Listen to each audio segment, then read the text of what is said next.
What's up, everyone? Welcome into the official Colts podcast here on the Colts Audio Network and on YouTube. I'm JJ Stankevitz. She's Larra Overton.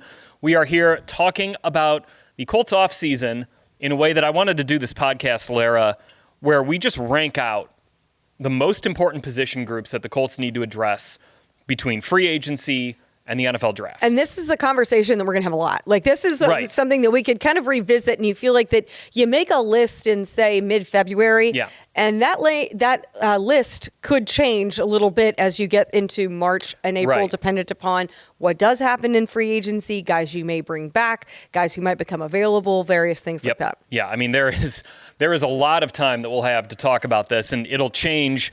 You know, if the Colts have any roster moves where they release someone, okay, there's another hole. All of a sudden, you got to address that.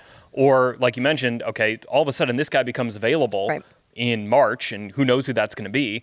And all of a sudden, well, maybe we should go get this guy, even though that position is a little bit lower down. I think the one thing that I kept going back to when I made my list is, and this is such a cop-out, to be like, you just need a great player. It's such a cop-out. It's such a lame answer. But the Colts, I think, need to find a difference maker somewhere on their roster next year. They've got a couple guys who I think are really good. Like you look at Quentin Nelson, impactful. Quentin Nelson's up there. DeForest Buckner. You know, we talked about this a little bit on the podcast. Jonathan Taylor. Those guys, Buck plays kind of that premium position, right, a defensive tackle.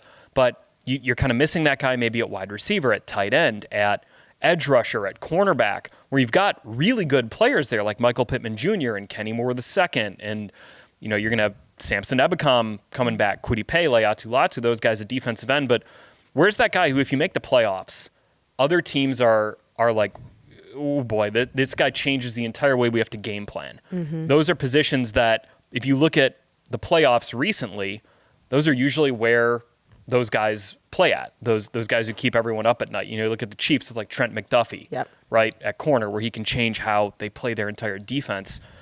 So that's just something. It's everyone on the Eagles defense. Literally everyone on the Eagles defense, especially if they went to Georgia. Yeah, it's such a cop-out, but I think that's sort of the thing that I want most. So the point of that is, Larra, as we're going through this list, if like the Colts go and they sign an impact guy in a group that we have maybe rated a little bit lower, that's not like overkill.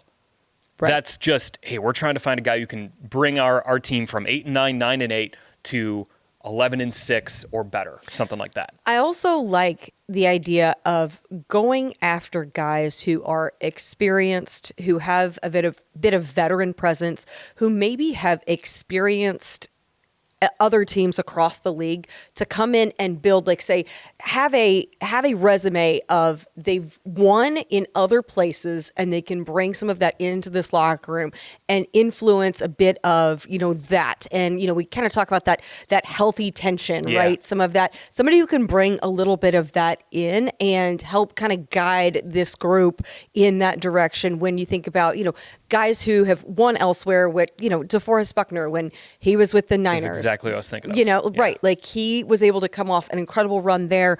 And then he brought something unique in terms of the vantage point, the perspective, the influence that he can bring. So I like the opportunity to look for a few guys like that, regardless of what position it is, who might be able to bring some of that veteran leadership and presence into the locker room. All right. So here's how we're going to go about this. We each made lists from 1 to 10. It's like the newlywed game. We haven't seen each other's answers. Right, haven't seen each other's answers. I've been intentionally talking around mine. Like when we were prepping the show, I was just like, all right, well, whoever you have won, we're going to talk about them, and then I'm going to talk about mine. So we're going to go off of Larra's list for this, and then I'm going to say, okay, I had this position lower down or right at the same level, and then we're going to talk about that position group. So kick us off. Who's number one? Well, I took some liberties here. I went with a 1A and a 1B because I thought you could really go either direction on this. So I have 1A, I have tight end, and I have 1B as safety. And I think you can really make an argument for either one of those to be your A or B.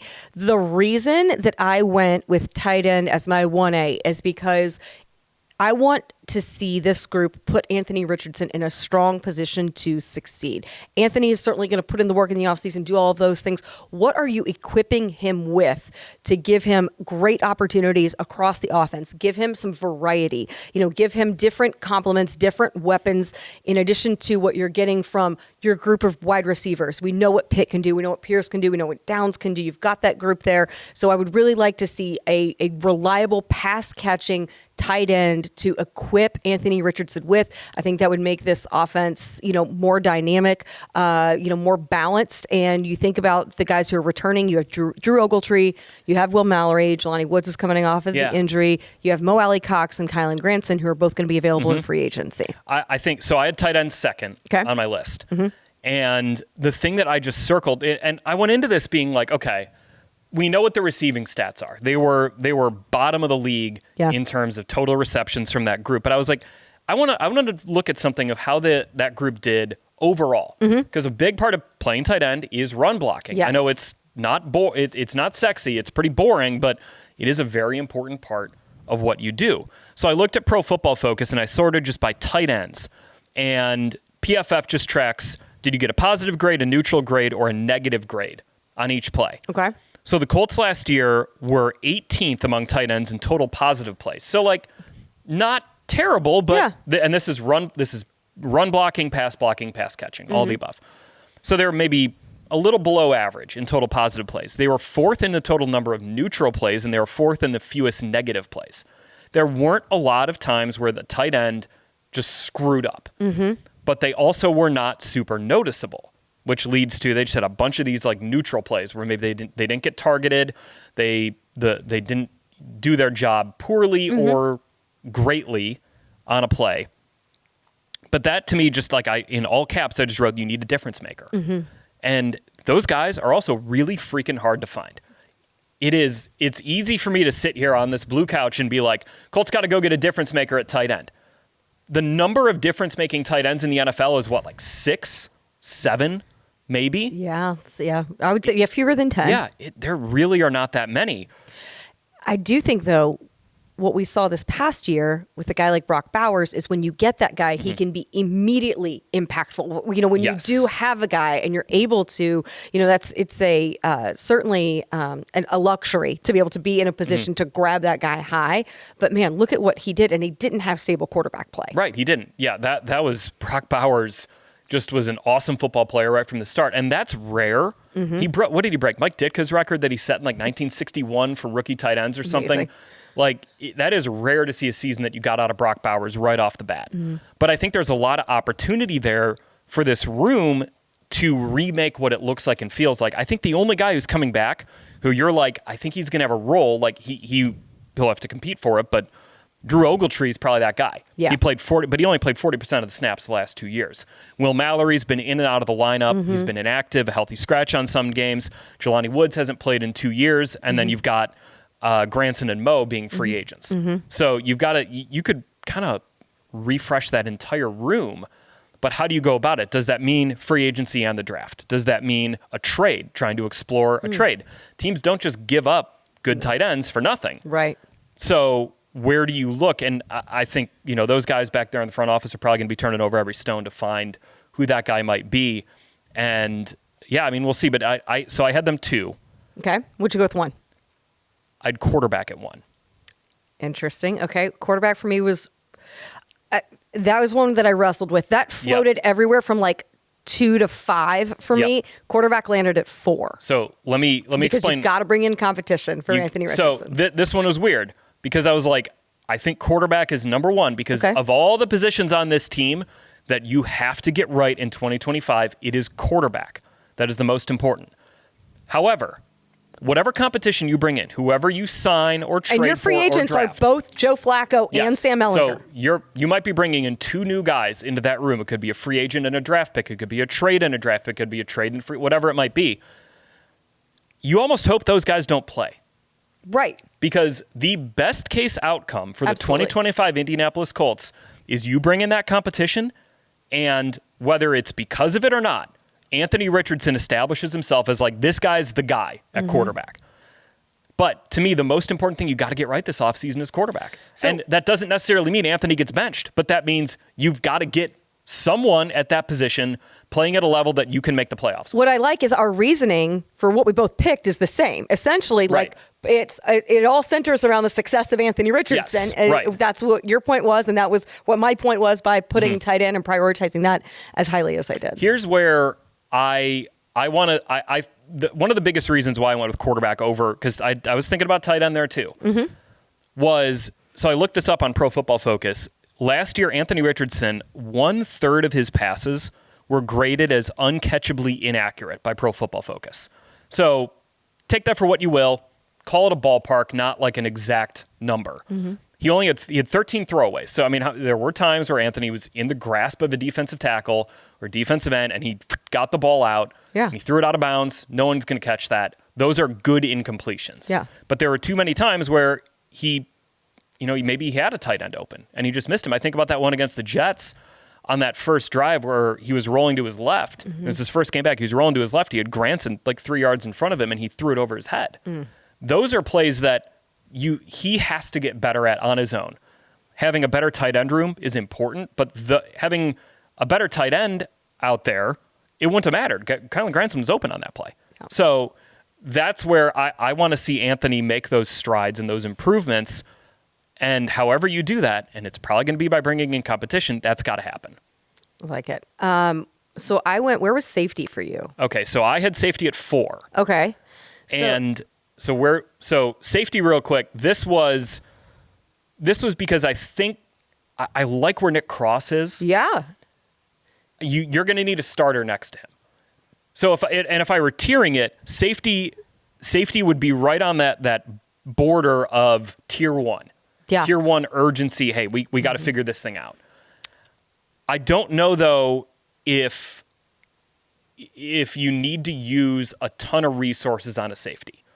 There's some free agents that are going to get a lot of money. There are some safeties who I keep seeing mocked to the Colts in the first round. If you think one of those guys can completely overhaul your defense, especially Lou Anarumo being kind of a defensive backs guy, that's worth it. But could you use those resources elsewhere? Like if all things are equal and you've got a safety and a tight end there at 14, where do you go? So that part of me just kind of bumps safety down just a little bit. Probably because I feel good about Cross. Why did you have them as 1B? I think you have to equip Lou Anarumo with the essential personnel for this defense to be successful. And when that defense, his style of defense has been at their best, you've had a very high IQ, veteran, experienced safety in that system. And last year, the Colts defense ranked 26th in opposing passing yards and 24th in opposing rushing yards. You look at who's back. Nick Cross is back, a guy you invested a draft pick in.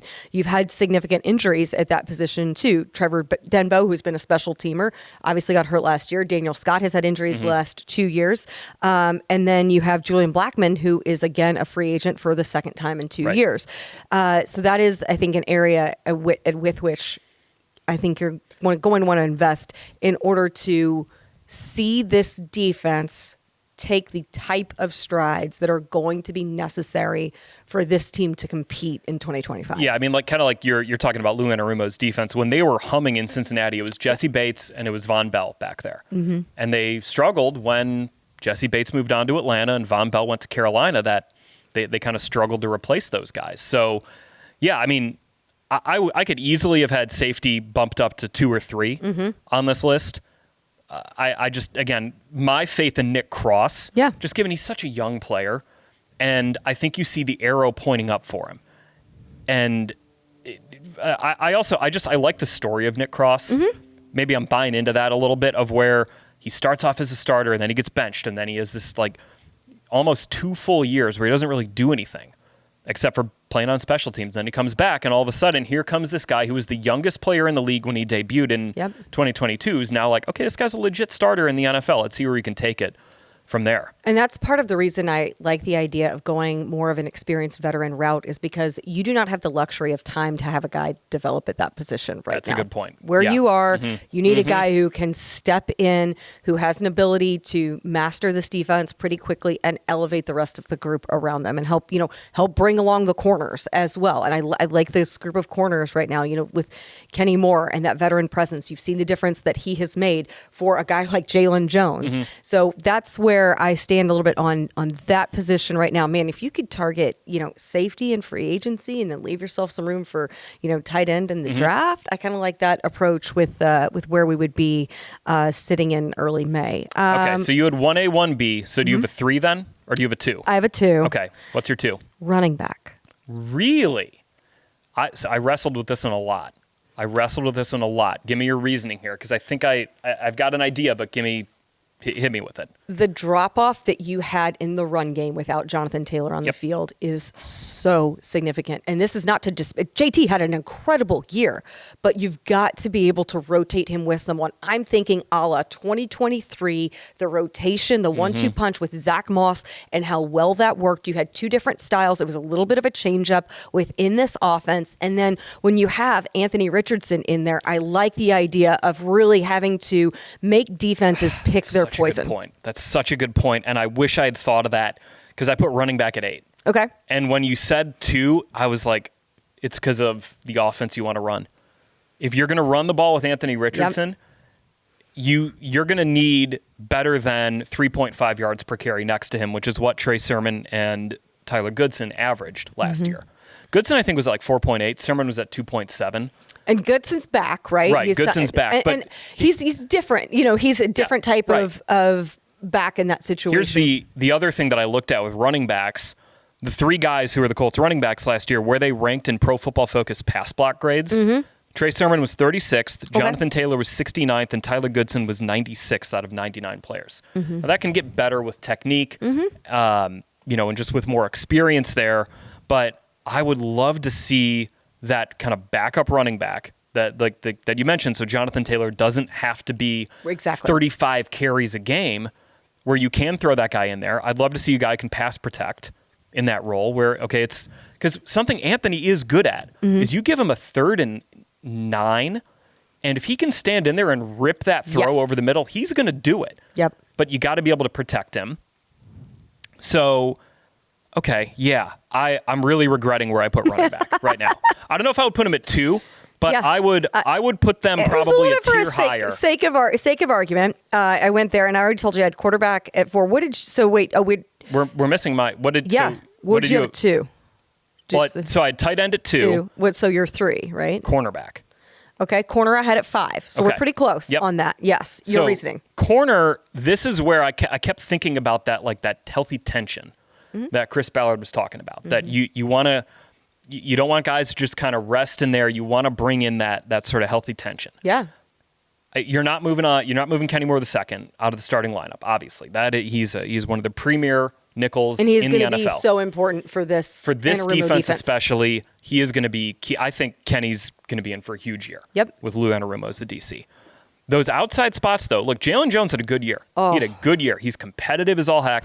He is physical. I think he's got a lot of upside. That other corner stays on the field. The guy barely missed a snap all season and 2 seasons. Right. That other spot, then you've got Sam Womack, Juju Brents coming back. I would like to see probably a veteran, but maybe it turns out to be a highly drafted rookie. Throw someone in there and let him compete. And you know what, Jalen Jones, I think he would win the job because he's a good player. But go figure out. Your outside corners, your 2 starting outside corners, will it be Jalen Jones, Sam Womack, Juju Brents, veteran free agent, rookie, whatever it might be out of those guys, and just kind of see what happens. That's an area I think you could get really healthy competition from, which is why I put them up there. And that's another spot, again, thinking of Lou Anarumo's defense, you'd love to have that sort of really solid pairing of outside corners. That's where they struggled a little bit over the last couple of years in Cincinnati, where Chidobe Awuzie moved on, and that room did take a bit of a dip. So I have what do you have at 3? Oh, so that was your 3. That was my 3. What do you have at 3? So my 3 is offensive line. Okay. I had them at 5. Okay. So we just flip-flopped, basically. Yep. Okay. So pretty significant with the free agents you have from Ryan Kelly, Will Fries, and then Danny Pinter as well. But that's 2 starters up there with Fries and Kelly. You obviously returning guys. You've got Quentin Nelson. You've got Tanner Bordolini, Bernard Ryman, Matt Gonsalves. Again, this goes back to putting Anthony Richardson in a position to be successful. You've got to invest in that group. That's a huge priority of Chris Ballard. We know investing through the trenches, doing all of that. So I'm interested to see. I think a really high priority move would be to try to get Will Fries back, right? We're not sure about Braden Smith, obviously, moving forward. So I think a big priority for me is going to be Will Fries, especially, he's been around the building, he's been rehabbing. You've got a pretty good gauge on where he is, what that trajectory is going to be for him going into 2025. So I think there are some areas right there. And we usually do see, the Colts at one point or another do find a way to just, reinforce that group through the draft or, through free agency. It's been more likely, it's been through the draft for the most part, really. The move that you had last year was really to go sign Mark Lewinsky, excuse me. So yeah, this has been a trend or a tendency of this front office to use some resources for your O-line in the offseason. The separator for me here was I feel really good about Tanner Bordolini and Matt Gonsalves. Yeah. I really liked what I saw out of those 2 guys, especially Gonsalves down the stretch. I really liked it. His technique's got to get a little better in pass protection, but like that dude, like I look at that guy and I'm like, that's a Colts offensive lineman. Like he is physical. He finishes plays. If you want to play him at guard, if you want to play him at tackle, he can do either. I feel really good about those 2 guys potentially sliding into starting spots this year. And offensive line is one of those rooms where you want that healthy tension across the team. I'm not worried about our offensive line room because you've got Quentin Nelson in there, Tony Sperano Jr.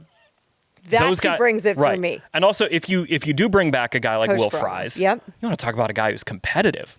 My God, like Will Fries got like several players last year to take swings at him because he was finishing plays so hard. So I'm not as worried about like that like healthy tension and competitiveness in that room because I think it's already going to be there. Yes. So, but you are going to have to figure out 2, maybe 3 spots, depending on what happens with Braden Smith, of guys who have been here for a while and who have a lot of equity in that room.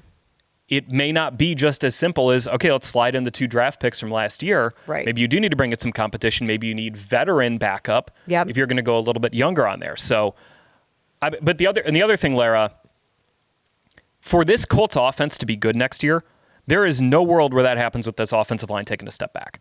Oh, no. Because if your offense is going to be Anthony Richardson as your quarterback, and you're going to run the ball a whole heck of a lot, which may or may not wind up happening, you're going to need that offensive line playing at a high level. And we saw this offensive line be put in so many situations where you had to bring guys in and out, just due to injury and availability. And yet still Jonathan Taylor had the type of year, that he did last year. Yeah. So would love to see, that some continuity across, that group be able to play, the same 5 guys up front for the majority, of the season. All right, where are we going next? Okay, so let's go to, we've gone through our top 5. To recap it, I had quarterback, tight end, cornerback, safety, offensive line. And you had? I had tight end, safety, 1A and 1B. Then running back at 3, running back at 2, offensive line at 3, quarterback at 4, cornerback at 5. Okay. So let's move on to number 6. What do you got? Linebacker. Hey, we got the same one. First time. There we go. First time. We've been close on a few. And this has, obviously, what you've got in Zaire Franklin. Yep. Right? And then I loved Jalen Carlisle and what we saw from him in his rookie season. Although it was limited due to injury, I thought when he was on the field, he put great tape out there and certainly is going to give you something to build on. However, you have EJ Speed and Grant Stewart, who are both free agents right now. And I think that those are going to create some areas with which you're going to want to address. Right. Would love to see Grant Stewart back. Core special teams guy. Man, solid backup. Yeah. Yeah. And Shane Steichen loves him. He talks about like that relentless energy that he plays with, and not just on game day, like in practice. Practice is harder than anyone. Yeah. Harder than anyone. So yeah, kind of a little bit lower on my priority list, because you do already have, such reliability with Zaire and with JC Carlisle. So that's my other areas there, just because of the guys who you're going to be losing in that group. Yeah. This one got at 6, where you are going to need to figure out who's starting next to Zaire. But I do feel like, again, that with Carlisle on the roster and not really knowing where Lou Anarumo wants to go at that, probably the will spot next to Zaire at the mic, kind of figure that one out. But that is that was a separator for me, that you need a starter there. Yep. What about 7? D-line. Same. Okay, now we're cooking. Now we are cooking. Okay. Free agency, you've got, Dio Dengbo is primary free agent. One thing that's significant for me is the return of Samson Ebukam. And hopefully, obviously, 2 years ago, 8.5 sacks from him. It'll be interesting, coming off of the injury, where he is to start the season. But, feel really good about getting him back into the mix there with the other guys who you have, obviously, up front. You want to see Latu take another step this year. And I do think that I'm intrigued really by what Coach Partridge and Coach Anarumo will do, with that group to continue to develop them. Yeah, I think defensive tackle depth is an area that I'm kind of circling here. Yeah. Taven Bryan's going to be a free agent. You brought him back last year. Raekwon Davis came in last year. He maybe got off to a little bit of a slow start where he missed pretty much all of training camp. That's a spot where you'd like to see someone come in behind Buck and Grove. Look, those guys are Can Adetomo Adebare be that guy? Tommy, so he had a really good training camp in preseason last year, and then he did kind of fade a little bit. I think he's got some pass rushing talent. I think where I want to see better depth is in the run game, where it felt like last year when Buck and Grove were not on the field, teams are just able to gash this defense up the middle. Yep. And I think that's got to be better. You can never, just like offensive line, you can never have too many defensive linemen, too many guys to rotate in there. Right. That's a spot where, look, if the Colts made a high pick at defensive tackle, I would not be surprised in the draft. Even if it's like, you're like, well, you got Buck and Grove, you just signed them to extensions, but you can never have too many players at that position, because they're going to play. DeForest Buckner can play 75% of the snaps, and what are you doing with the other 25%? If he plays 2/3 of the snaps, that's still 1/3 of the snaps, whatever it might be. And those ones I think you need to raise the level of play at those spots to make sure that your run defense doesn't take this huge dip. Because, we saw it last year where Buck went out, and we even saw it in 2023 where Grove went out, and the Colts run defense really struggled in both of those instances. So you're going to need to have someone there where hopefully Buck and Grove play all 17 games. Oh, but absolutely. If they can't, or if they need to take a series off because they've been playing a lot, have someone in there that can step in that you feel good about, especially in the run game. That's kind of what I'm looking for. You know what makes me feel really good about the D-line? Charlie Partridge coached at Florida Atlantic, coached Trey Hendrickson. Trey Hendrickson, obviously, and what he did in this Anarumo defense with Cincinnati. I like this little correlation there. I like the fact that those guys have some, some commonality when they have that thread together. And so that's one of the things that makes me excited to see what that combination, Anarumo and Partridge, are able to do with that group. I think the thing, too, to remember about Latu is rookie season productivity for defensive ends is usually not indicative of career long productivity. Sometimes you get a guy who comes out in year one. I think about was Vic Beasley in 2016. I think he had 9 sacks or something. And I remember in Chicago, it was like, the Bears could have taken Vic Beasley. Instead, they took Leonard Floyd. He's not doing anything. Well, Vic Beasley fell off a cliff. Leonard Floyd's still in the NFL. It's not always this like year one is this indication of where a guy's going.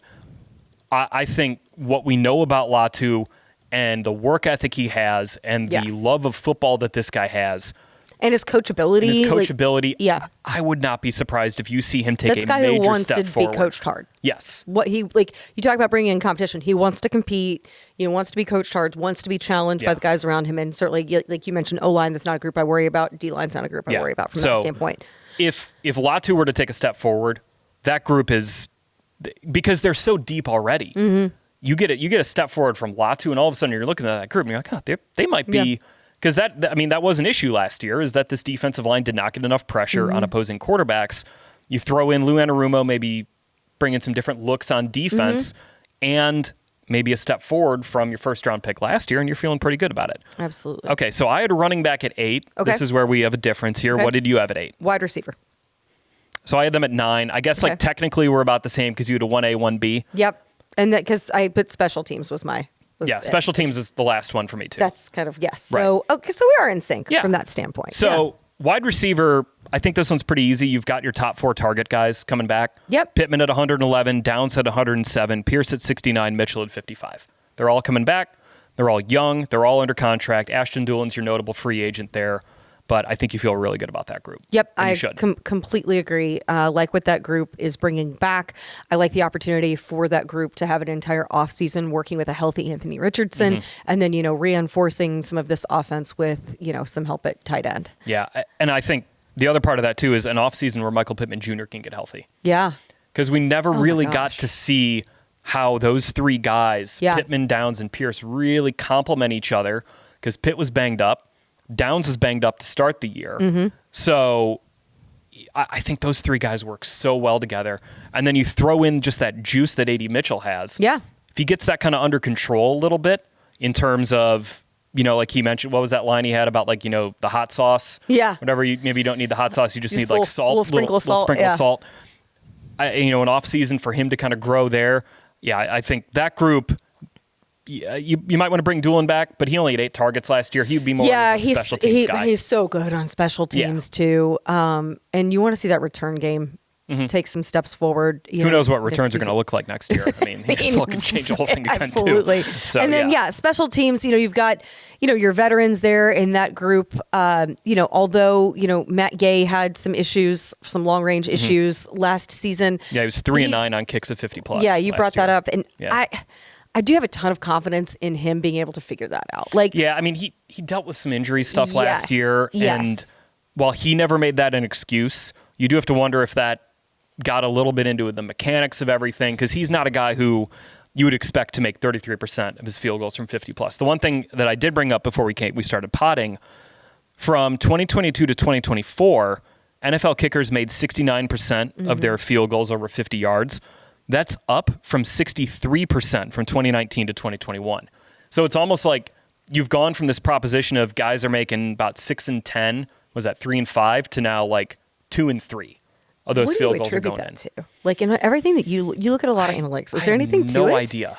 Maybe it's just the overall strength, talent of kickers coming in. Guys are coming in with stronger legs. Maybe the programs they're getting before they come to the NFL have improved. I don't know. That's a really interesting question. Can we call in Adam Vinatieri, special guest podcast with Vinny to break down. What's up with this with Adam Vinatieri? What's up with that, Adam? Yeah, that sounds like a good segment. Maybe we'll debut it. This is a good bit. Okay, so real quick before we get out of here, let's just recap our lists again. Yes. I had quarterback at 1, tight end at 2, cornerback at 3, safety at 4, offensive line at 5, linebacker at 6, D-line at 7, running back at 8, which I hate, and I want to go back and redo. Wide receiver at 9, special teams at 10. And I was 1A, tight end, 1B, safety, 2, running back, 3, O-line, 4, quarterback, 5, cornerback, 6, linebacker, 7, D-line, 8, wide receiver, and 9, special teams. All right. We'll probably revisit this come March and then probably come April. Save the receipts. Right. Save the receipts. See what happens here. But I think we'll couched have some sort of freezing cold take. Out of all this. I think we couched it enough in like reasonable discussion that it's not like, you got to do this. Although we're pretty off on quarterback and wide receiver between the two of us. So maybe we should revisit it in like December. Oh, yeah. Okay. See who's right. I like this. Yeah. We'll do right. scorecard. Sounds good. All right, we'll bring it back. She's Larra Overton. I'm JJ Stankevitz. Is there a We're going to rubric get out for of here. this grading system? Boy, that brings back some yikes. I was not prepared for the word rubric to be used on this podcast. Trying to keep you on your toes, Jace. Yeah, that's a good one. All right. She's Larra Overton. I'm JJ Stankevitz. Thanks for watching and listening to this episode of the Official Colts Podcast. We'll be back next week from the NFL Combine at the Indiana Convention Center. Talk to you then.